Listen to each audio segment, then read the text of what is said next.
Hello guys, welcome back to MAMUN'S reaction. I'm back again with another reaction video. So I'm so much happy because we are going to react on most important, and I think everyone must know this about this video. So guys, it's super. I love this video. I love this serial. I love this video.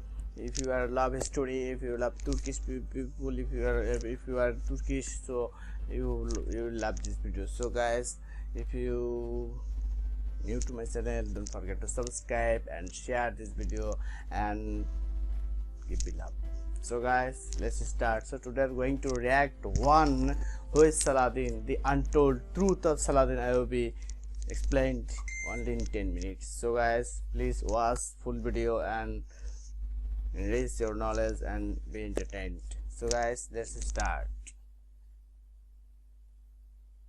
Salahuddin Ayyubi, also known as Saladin, is widely known as one of the most important people in the Middle East during the medieval times. He is the one that founded the Ayyubi dynasty, and he was also the first person that held the title of Custodian of the Two Holy Mosques. Here's a short insight into the history of Saladin and how he became such an iconic name. Salahuddin Ayyubi. Why is Saladin so significant from a historical standpoint? Saladin lived between 1137 and 1193. He was both the Sultan of Syria and Egypt. Syria and Egypt, okay. And the reason why he is widely known is because he got to defeat multiple Crusader states at the Battle of Hattin. Battle of Hattin. I didn't heard this battle name. I must know about this. I will try my best to react on this topic. Please, if you have any interested videos, so let me know in the comment section, guys. He also captured Jerusalem in 1187. Jerusalem. He got to unify the eastern part of Egypt down to Arabia. He got to maintain his supremacy. In doing so, Saladin repelled the Third Crusade, and he also managed to destroy the Latin East states. He is indeed an iconic person from that time, both thanks to his political and warfare skill, but also thanks to his personality. Early days. His father was a Kurdish mercenary, and he was born at the castle of Tikrit near Baghdad. What makes Saladin unique, however, is the fact that even from a young age, he was a very good polo player, and he was also a very skilled horseman. After acquiring a variety of different skills near his home, he went with his uncle named Shirkuh in a campaign as he became the ruler of Egypt in 1169. As time went by, Saladin became governor in Egypt thanks to Nur ad-Din taking over from the relative. People from that era say that Saladin was short. He had a round face and black eyes, as well as a black beard. He always tried to add family members in authority positions to ensure that he had control, which was incredibly important during that time. Once Nur ad-Din lost his wife in May 1174, the Muslim state coalition started to break down, and that's when Saladin stood out, claiming he was the rightful heir. It was at that time when he managed to take over Egypt, something that was hard to fathom at that time. Saladin unified the Muslim world. Wow, that was great. After he became the Sultan of Egypt, he went on to capture Damascus. Wow. Really, that was awesome. Yeah. In 1174. At that time, he claimed 1170. Egypt in Concord. Wow, that was great. To be the Sunni Orthodoxy protector. The fact that he has removed from the Shiite Caliph in Cairo actively brought a lot of weight to his claim. He was accepted as protector, and then he went on to unify the Muslim world, or at least create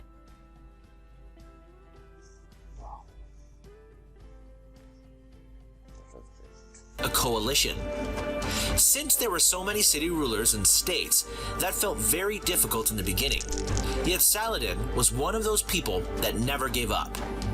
In order to create the coalition, Saladin had to rely on a combination of diplomacy and warfare.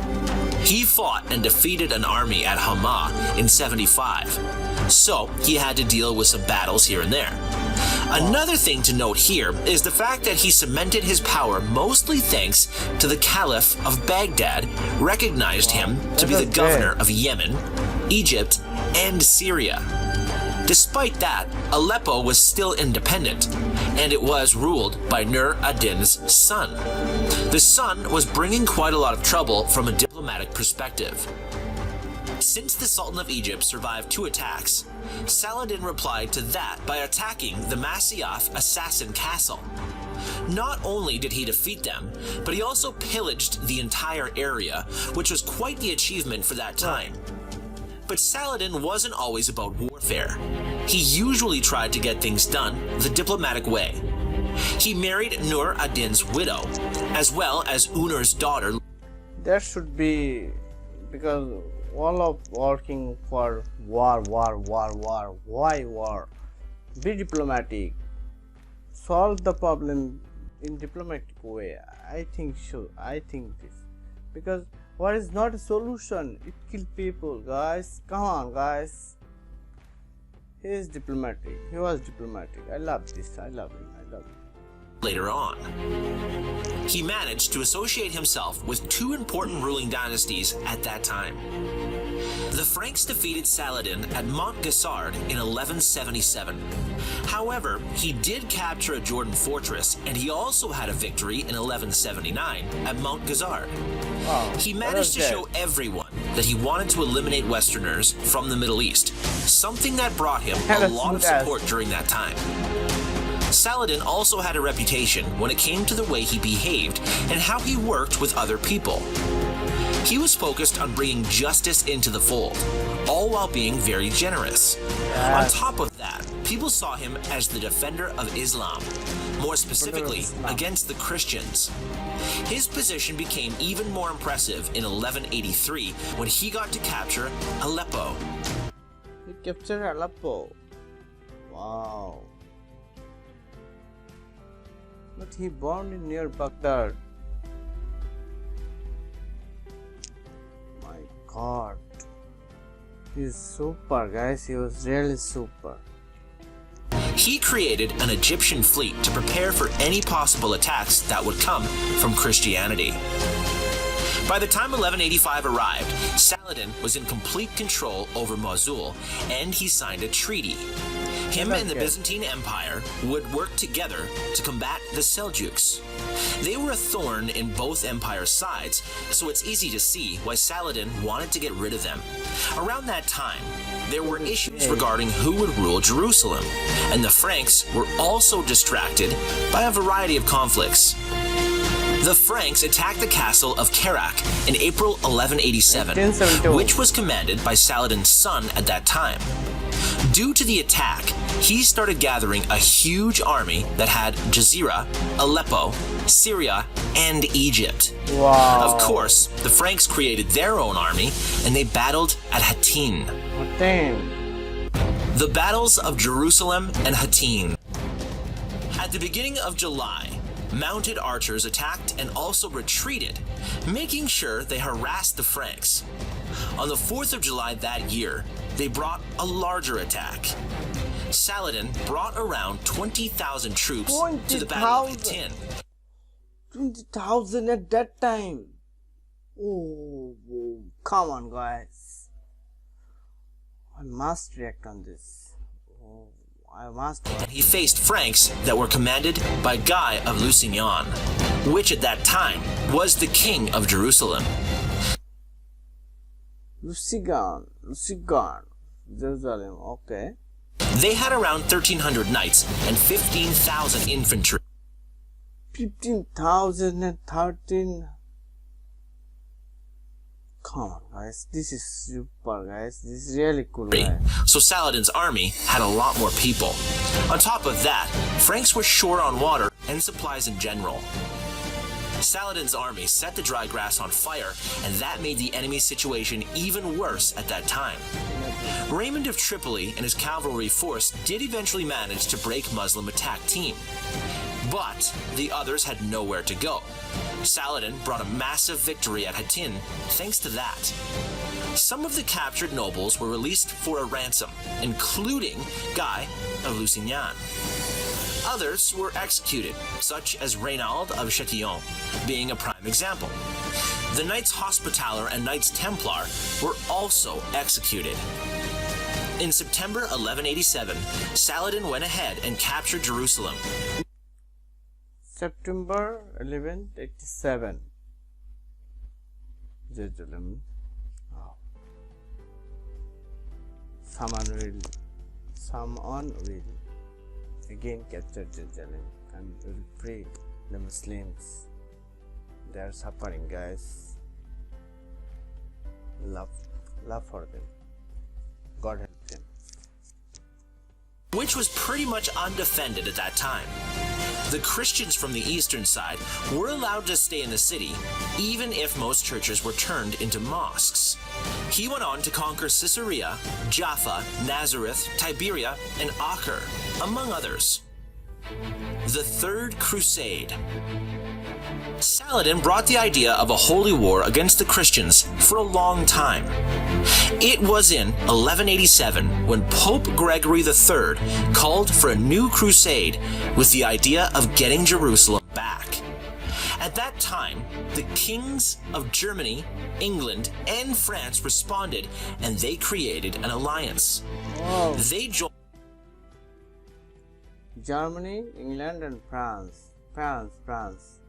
Then why they are hate of Muslims? Why they hate Islam?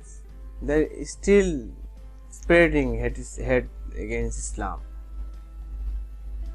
Oh, come on, guys! Everyone should do their own religion. Muslim, Hindu, Christians, everyone. So why they spreading hate against Islam? Muslims are not terrorists, guys. All religions, all countries have some terrorists, but not only Muslims. Have Hindus, Christians, and others. We want peace, guys. Come on, guys. Come on. Let's us. England and France responded, and they created an alliance. They joined Guy of Lusignan, and then they tried to siege Saladin's land. The Crusader army eventually captured Acre in July 1191, as well as 70 ships from Saladin's army. 70 ships! It took 70 ships from Saladin army. Wow, that was hard for Saladin. Then they went south to Jerusalem. There was a massive battle in September 1191 on the plains of Arsuf. The Crusaders won there. However, Saladin's army didn't suffer major losses. The loss of Arsuf, Acre, and Jaffa ended up damaging Saladin's reputation. Death and legacy. Despite the fact that the Crusaders acquired some towns, the truth is that he did end up acquiring a lot of artifacts. That being said, he didn't profit that much from the Crusader departure, since he died on the 4th of March 1193. 4th March 1193, he died. Wow.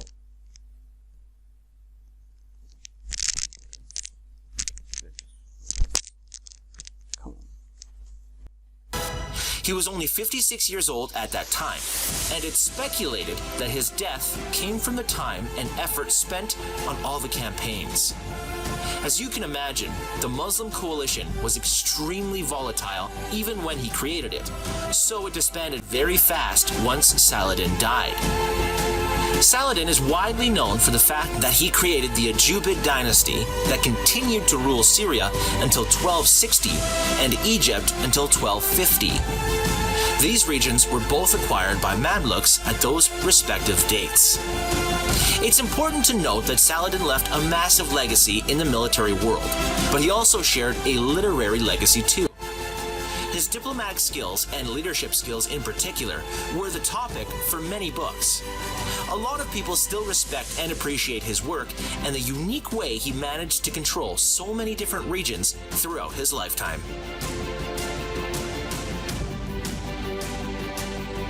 Wow, hope guys, this was so informative video guys, so much informative. Lots of information here we gathered here. Saladin, Saladin, come another Saladin. We expect another Saladin will come and protect the Islam from the attack from several religions.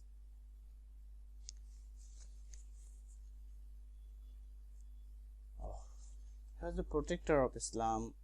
He was protector of all the religions of the peoples, but he conquered Jerusalem.